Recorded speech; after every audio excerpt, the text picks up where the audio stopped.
On va revenir dans un instant évidemment sur cette nouvelle requête formulée par le président ukrainien, des renforts en matériel. Mais d'abord, il fait face, Volodymyr Zelensky, en interne à une série de défis. Le chef de la diplomatie ukrainienne, Dmytro Kuleba, l'une des grandes voix de son pays depuis le début de l'invasion russe, a présenté ce matin au Parlement sa démission. On va en parler avec vous, Bilal Tarabé. Bonjour Bilal. Bonjour Elisabeth. Sa demande doit encore être étudiée, nous fait-on savoir du côté de Kiev. Elle intervient en plein remaniement du gouvernement ukrainien. Est-ce qu'on en sait un peu plus? Est-ce qu'on sait pourquoi il a décidé de se retirer aujourd'hui? Absolument pas.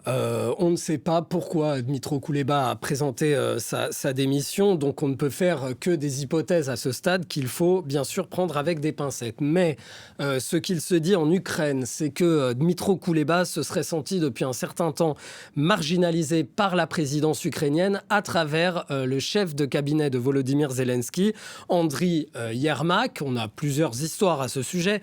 Par exemple, lorsque Dmytro Kuleba s'est rendu en Hongrie en début d'année pour rencontrer son homologue, eh bien c'est Andriy Yermak qui était au centre de la photo et pas lui, où on se souvient de la conférence de paix organisée à Davos en Suisse, donc là aussi en début d'année, 80 pays quand même réunis au chevet de l'Ukraine, eh bien elle était organisée par non pas Dmytro Kuleba, mais Andriy Yermak, par la présidence. Finalement, Dmytro Kuleba se serait senti plutôt relégué à un rôle de VRP pour les Occidentaux, puisqu'il parle un anglais parfait plutôt que celui d'un diplomate d'influence.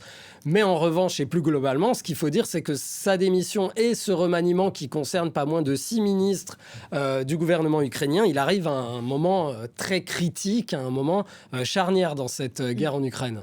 Effectivement, sur le terrain, la situation est toujours extrêmement compliquée. L'armée russe continue d'avancer dans le Donbass. Le Kremlin, d'ailleurs, a annoncé tout à l'heure la prise d'une nouvelle localité.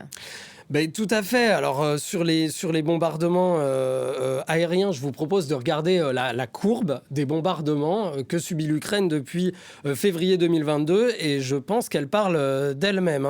Pour le mois de juillet, le seul mois de juillet 2024, c'est 2000 projectiles en un mois qui ont été envoyés sur l'Ukraine. Donc, ça compte les missiles et les drones, ce qui fait à peu près 65 par jour concernant le terrain que vous évoquiez. On peut le regarder cette fois sur une carte.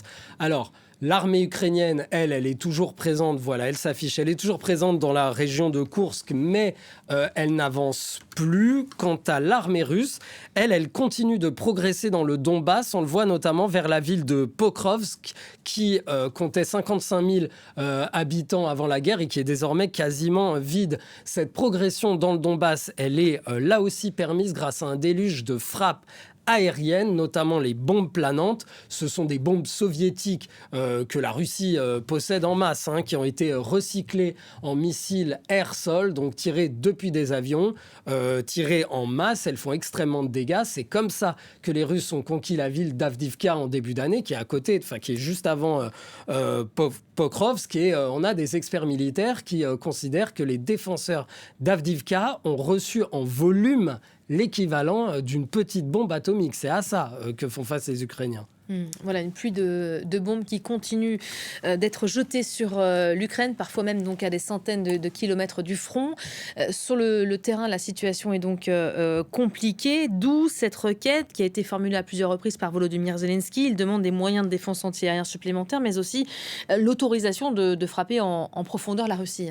Oui, alors les moyens de défense antiaériens, c'est pour les raisons de volume qu'on vient d'évoquer et qui sont assez évidentes. Concernant les frappes en profondeur, cette fois, l'idée, c'est de faire ce que fait la Russie à Poltava, à Lviv, à Kiev, c'est-à-dire de frapper dans des endroits qui n'ont pas d'intérêt militaire immédiat, mais ce sont des frappes qui sont faites pour déstabiliser la société. C'est l'autre utilité de l'arme aérienne.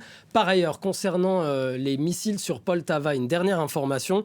Selon l'armée ukrainienne, il s'agit de missiles Iskander-M / KN-23. Or, KN-23, c'est l'imitation nord-coréenne des missiles Iskander-M. Ça soulève quand même 2 points.